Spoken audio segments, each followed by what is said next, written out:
Friends, आज हम सीखेंगे कैश फ्लो स्टेटमेंट में adjustment relating to provision for depreciation. But before understanding provision for depreciation adjustment, हमें यह समझना जरूरी होता है कि मशीन अकाउंट और प्रोविजन फॉर डेप्रिसिएशन अकाउंट का फॉर्मेट क्या रहता है, इसमें किस तरह से मूवमेंट होती है। मैं आपको इसकी मूवमेंट इस वक्त ज्यादा नहीं बता पाऊंगा, क्योंकि ये सारे का सारा जो कॉन्सेप्ट है प्रोविजन फॉर डेप्रिसिएशन, ये 11th क्लास में डेप्रिसिएशन के चैप्टर में है। मैं भी आपको ब्रीफली इतना बताऊंगा कि आपको समझ में आ जाए प्रोविजन फॉर डेप्ट चीज क्या होती है। आइए फ्रेंड, अब मशीन अकाउंट के कॉन्टेक्स्ट में दो चीजें आती है। एक आती है मशीन अकाउंट के कॉन्टेक्स्ट में फ्रेंड कॉस्ट, और एक आती है चीज मेरी बुक वैल्यू। कॉस्ट का मतलब जिस प्राइस पे हमने मशीन को परचेज करा है, और बुक वैल्यू का मतलब होता है कॉस्ट लेस डेप्रिसिएशन। जब हम अकाउंटेंसी में provision for dep account maintain करते हैं, लेकिन नॉर्मल केस में क्या होता है, जब आप डेप्ट की एंट्री पास करते हैं तो क्या एंट्री पास करते हैं, depreciation account debit to machine account. लेकिन जितनी भी डेप्रिसिएशन लगी, आपने उस अमाउंट से मशीन अकाउंट को रिड्यूस कर दिया। बट जब हम provision for dep account maintain करते हैं, तो जो भी हम डेप्रिसिएशन चार्ज करते हैं वो मशीन अकाउंट में फ्रेंड चार्ज नहीं करते, वो हम प्रोविजन फॉर डेप्ट में चार्ज करते हैं। एंट्री बनती है depreciation account debit to provision for depreciation. इन दो एंट्रियों से फर्क क्या हुआ, जब हमने ये वाली एंट्री पास करी नॉर्मल कोर्स में, तो machine account always appears in the book set of book value, क्योंकि हमने इसमें से डेप्ट लेस कर दी है। और जब हम ये वाला provision for dep account maintain करते हैं फ्रेंड्स, इसमें से क्या हो रहा है, हमने डेप्ट मशीन अकाउंट से रिड्यूस नहीं करी है। एक सिंपल शब्द बोल रहा हूँ, हम डेप्ट एक अलग अकाउंट में इकट्ठा करते जा रहे हैं, और उस अकाउंट का नाम क्या आता है, प्रोविजन फॉर डेप्ट। इसलिए इस अकाउंट का सिनोनिम क्या होता है, एक्यूमुलेटेड डेप्रिसिएशन अकाउंट। एक्यूमुलेटेड का मतलब है ये अकाउंट मशीन के कॉरेस्पॉन्डिंग सारी डेप्रिसिएशन इकट्ठा करते जाता है। तो जब हम प्रोविजन फॉर डेप्ट अकाउंट बनाते हैं, तो मशीन अकाउंट किस पर अपीयर होता है, कॉस्ट पे। एग्जांपल लेता हूं, मशीन का ओपनिंग बैलेंस आ रहा है 5 लाख रुपए। एग्जांपल लेता हूं से 1/4/22 को मशीन का ओपनिंग बैलेंस आ रहा है 5 लाख। और provision account always have a credit balance, क्योंकि हम प्रोविजन अकाउंट को क्रेडिट कर रहे हैं। तो से 1/4/22 को प्रोविजन अकाउंट का बैलेंस आ रहा है 1.5 लाख रुपए क्रेडिट बैलेंस। इस दो नंबर की इंटरप्रिटेशन क्या हुई, इसका मतलब एक मशीन हमने 5 लाख की खरीदी हुई थी। ओवर द इयर्स हम इस पे डेप्ट लगाते गए, और 1/4/22 को डेप्ट लगाने के बाद टोटल डेप्ट जो लगा चुके 1/4/22 तक 1.5 लाख आ रही है। इसका मतलब अगर कोई आपसे पूछे इस एग्जांपल में 1/4/22 को मशीन की बुक वैल्यू कितनी है, तो आपका आंसर होगा सर कॉस्ट कितनी है 5 लाख रुपए, और 1/4/22 तक हम 1.5 लाख की डेप्ट लगा चुके हैं। इसका मतलब आपकी जो बुक वैल्यू आ रही है वो कितनी आ रही है फ्रेंड, 1.5 लाख 3.5 लाख रुपए आ रही है। कितना आपको समझ में आया होगा। इतनी नॉलेज के बाद मैं आपको बताता हूं कि इस अकाउंट में मूवमेंट कैसे होती है। देखिए, इधर मशीन अकाउंट का ओपनिंग आ गया कॉस्ट, इधर प्रोविजन फॉर डेप्ट का ओपनिंग आ गया। हमने जो भी मशीन परचेज करी वो इधर आ गई। मशीन बेचने पे प्रॉफिट हुआ डेबिट साइड पे, सेम जो नॉर्मल डेप्ट अकाउंट जो नॉर्मल मशीन अकाउंट में बनता है। ये चीज नहीं है, इस पे आ रहा हूँ। जो हमने बेची मशीन क्रेडिट साइड में आ गई, लॉस इधर आ गया, इधर सीडी आ गया।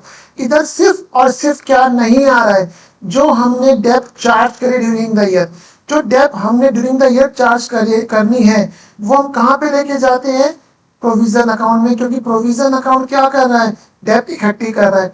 तो हेंस हम जो डेप्ट मशीन अकाउंट में क्रेडिट करते थे ऑन द क्रेडिट साइड, तो यहाँ पे ना लिख के हम उसे कहाँ लेके जा रहे हैं, प्रोविजन फॉर डेप्ट में।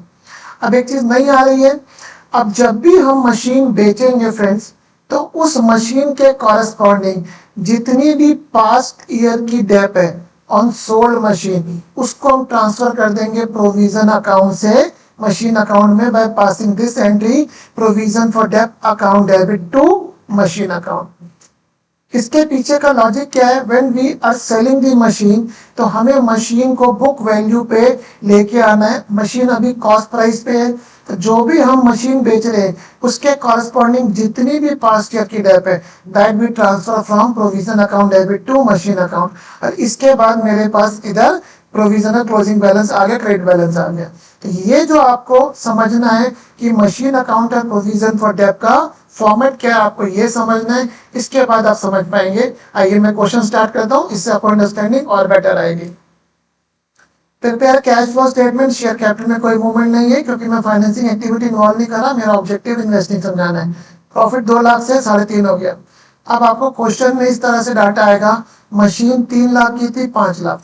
प्रोविजन अकाउंट की नेचर क्या होती है फ्रेंड? प्रोविजन अकाउंट की क्रेडिट नेचर होती है, वो टेक्निकली लाइबिलिटी साइड पे शो करना चाहिए, but to have a better presentation, क्योंकि मशीन बुक वैल्यू पे शो करना चाहते हैं, तो जितना भी प्रोविजन है हम वो मशीन अकाउंट से लेस करके दिखाते हैं। तो this is the my book value. मेरे पास बैंक बैलेंस कितना आ रहा है फ्रेंड? 1 लाख से 1.5 लाख हो गया। ये मेरे पास बैलेंस शीट है, एडजस्टमेंट पे आते हैं। Machine costing 1 lakh, book value 30, sold for 10। यहाँ पे मेरे पास तीनों डाटा की रेलेवेंस है, कॉस्टिंग की भी रेलेवेंस है, बुक वैल्यू की भी, सेल प्राइस की। मशीन की कॉस्ट प्राइस कितनी है? 1 लाख। बुक वैल्यू कितनी आ रही? 30। इसका क्या मतलब हुआ दोस्त कि इस मशीन पे पास्ट ईयर्स में हम 70 की डेप्थ लगा चुके हैं और हमने बुक वैल्यू कितनी है? 30। ये मशीन कितने की बेची? 10। तो आप बोलोगे सर इसका मतलब इस मशीन पे 20,000 रुपए का आपको नुकसान हो रहा है। इस इंफॉर्मेशन के बाद हम अपनी कैश फ्लो स्टेटमेंट बनाते हैं। फिर मैंने 2 एक्टिविटी बनाई, ऑपरेटिंग एक्टिविटी और इन्वेस्टिंग। फाइनेंसिंग मैंने नहीं दी क्योंकि इसमें कोई मूवमेंट है ही नहीं। प्रॉफिट कितना हो गया? 2 लाख से 3.5 लाख हो गया। 1.5 लाख मेरे पास इधर नेट प्रॉफिट आ गया। अब मशीन अकाउंट के कॉन्टेक्स्ट में एडजस्टमेंट है, तो मशीन अकाउंट का data will not directly use in CFS, will make account. Machine account का बीडी कितना आ रहा है? 3, सीडी कितना आ रहा है? 5। तो ओपनिंग 3 इधर लिखा फ्रेंड, क्लोजिंग 5 इधर लिखा। मशीन अकाउंट में प्रोविजन फॉर डेब्ट का बीडी 1 लाख, क्लोजिंग 2 लाख। तो कॉरस्पॉन्डिंग क्या हो गया? प्रोविजन का क्रेडिट बैलेंस होता है 1 लाख, 2 लाख इधर लिख दिया फ्रेंड हम लोगों ने। अब बैंक अकाउंट तो मेरा बैलेंस बता रहा है और ये जो बैलेंसिंग फिगर आ रही है इसका कोई यूज नहीं आ रहा है क्योंकि हमने दोनों अकाउंट का डाटा रिस्पेक्टिव अकाउंट में फीड कर दिया। अब हम एडजस्टमेंट पे आते हैं। हमने पढ़ा जितनी भी एडजस्टमेंट है उसका डबल इम्पैक्ट होगा। तो मशीन 1 लाख, बुक वैल्यू 30। इसका मतलब पास्ट ईयर में मशीन पे 70 की डेप्थ लगा चुका हूँ, तो मैं क्या करूंगा? 70,000 की डेप्थ मशीन प्रोविजन अकाउंट से ट्रांसफर करके मशीन अकाउंट में ले जाऊंगा। अब क्योंकि इस एंट्री का डबल इम्पैक्ट पूरा हो गया, इसका सीएफएस में कहीं इम्पैक्ट नहीं आएगा। अब हमने 30,000 की बुक वैल्यू है, कितने की बेची? 10 की। हमने 10 की बेची, मशीन अकाउंट रेट कर दिया, इसका डबल इम्पैक्ट हमने cash from finance investing activity में 10,000 रुपए दिखा दिया, सेल ऑफ मशीन, पैसा आ गया फ्रेंड। अब मेरे पास इस मशीन पे लॉस कितना हुआ है? 20,000 रुपए। 30 की मशीन 10 में बेची है friend, machine account right side में 20 का लॉस आ गया। ये 20 का लॉस मैंने इधर सीएफओ में ऐड कर दिया, being a non operating item. अब हम रिस्पेक्टिव मशीन अकाउंट और प्रोविजन फॉर अकाउंट बैलेंस करेंगे। मशीन अकाउंट की डेबिट सॉरी प्रोविजन अकाउंट की डेबिट साइड में 270 आ रहा है, क्रेडिट साइड में 1 लाख रुपीज आ रहा है। तो इधर जो बैलेंसिंग फिगर बची, क्या बची? प्रोविजन अकाउंट में क्रेडिट साइड पे या तो आपका ओपनिंग बैलेंस आता है या डेब्ट चार्ज ड्यूरिंग द ईयर। इधर बैलेंसिंग फिगर क्या आ रही है? 170 की। ये इस साल डेब्ट चार्ज करिए, मीन्स इस साल ये डेब्ट हमारा एक्सपेंस था, और डेब्ट जो मेरा एक्सपेंस होता है वो मैं पीएनएल में ऐड कर देता हूँ टू अराइव एट सीएफओ। मैंने कॉरस्पॉन्डिंग ऐड कर दिया। अब हमने फ्रेंड मशीन अकाउंट को बैलेंस करना है। मशीन अकाउंट क्रेडिट साइड में टोटल कितना आ रहा है? 6 लाख रुपए। डेबिट साइड में ओपनिंग कितना आ रहा है? 3 लाख। इधर बैलेंसिंग में 3 लाख बची। अब मशीन अकाउंट की डेबिट साइड में क्या आता है? या तो प्रॉफिट आता है, परचेज आता है। प्रॉफिट आएगा नहीं क्योंकि हमने मशीन लॉस में बेची है। तो क्या रिप्रेजेंट कर रहा है? हमने 3 लाख की मशीन फ्रेंड परचेज करी है। तो जब परचेज करिए, ये मेरी इन्वेस्टिंग एक्टिविटी में आउटफ्लो पैसा हो गया, 3 लाख माइनस हो गया। इसके बाद हमने क्या देखा? सीएफओ में सारी आइटम्स को प्लस माइनस करके हमारे पास सीएफओ कितना आ रहा है? 340। इन्वेस्टिंग एक्टिविटी में कितना आ रहा है? 290। 340 सीएफओ में प्लस है और इन्वेस्टिंग एक्टिविटी में 290 माइनस है। इसका मतलब 50,000 रुपए मेरे पास net increase in cash and cash equivalent है। तो आप देख सकते हैं बैंक बैलेंस 1 लाख से 1.5 लाख हो गया। प्रेजेंटेशन पर्सपेक्टिव से इसमें मैंने opening cash and cash equivalent 1 lakh लिख दिया और क्लोजिंग कितना आ गया? 1.5 लाख। तो होप आपको इस समझ में आया होगा किस तरीके से करना है। एक क्वेश्चन और लेता हूँ, उससे आपके कॉन्सेप्ट और क्लियर हो जाएंगे। Prepare cash flow statement. Share capital 1 lakh से 1 लाख है, प्रॉफिट 2 लाख से 3.5 हो गया। मशीन का डाटा प्रीवियस क्वेश्चन वाला लिया, 3 लाख 5 लाख कॉस्ट है, 1 lakh 2 lakh corresponding provision for dep है, बैलेंस 2 लाख 3 लाख आ गया। बैंक 1.5 लाख रुपए, 1 लाख से 1.5 लाख हो गया, 50 का बढ़ा है। अब हम एडजस्टमेंट्स पे आते हैं फ्रेंड। मशीन परचेज है, डेप चार्ज है और machine sold at a loss of 10%। आइए अब क्वेश्चन स्टार्ट करते हैं। प्रॉफिट मेरे पास 2 लाख से 3.5 लाख हो गया, 1.5 लाख का मैंने सीएफओ में डाल दिया।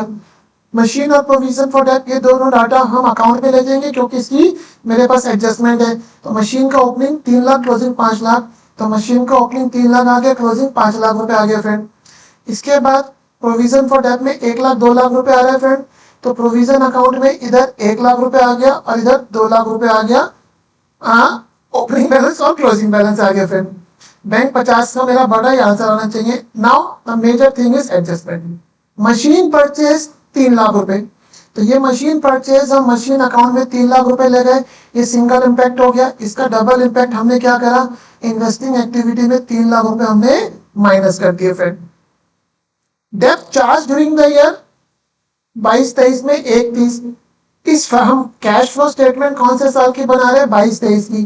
तो 1,30,000 रुपए मैंने चार्ज करी है।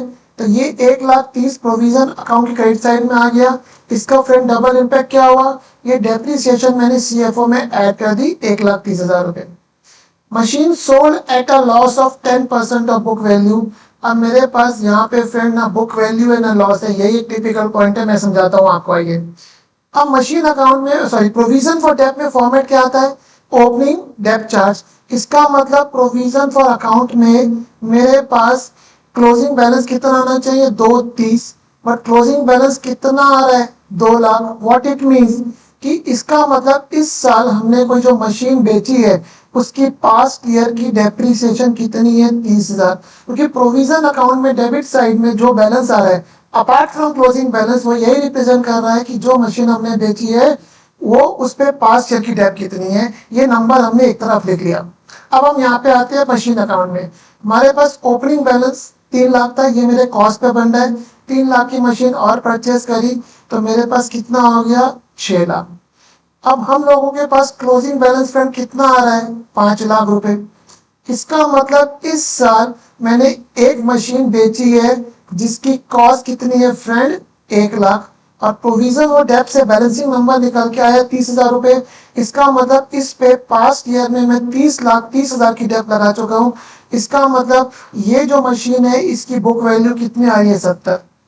अब क्वेश्चन बोल रहा है ये मशीन हमने कितने में बेची है, at a loss of 10% of book value. अब तो मेरे लिए सिंपल हो गया, मशीन की बुक वैल्यू कितनी है फ्रेंड, 70। हमने कितने लॉस पे बेची है, 7,000 के 10%। कितने की बेची है, 63। अब आइए इस नंबर को समझते हैं। हमने यहाँ पे लिखा कितने की बेची है, 63 की बेची है फ्रेंड।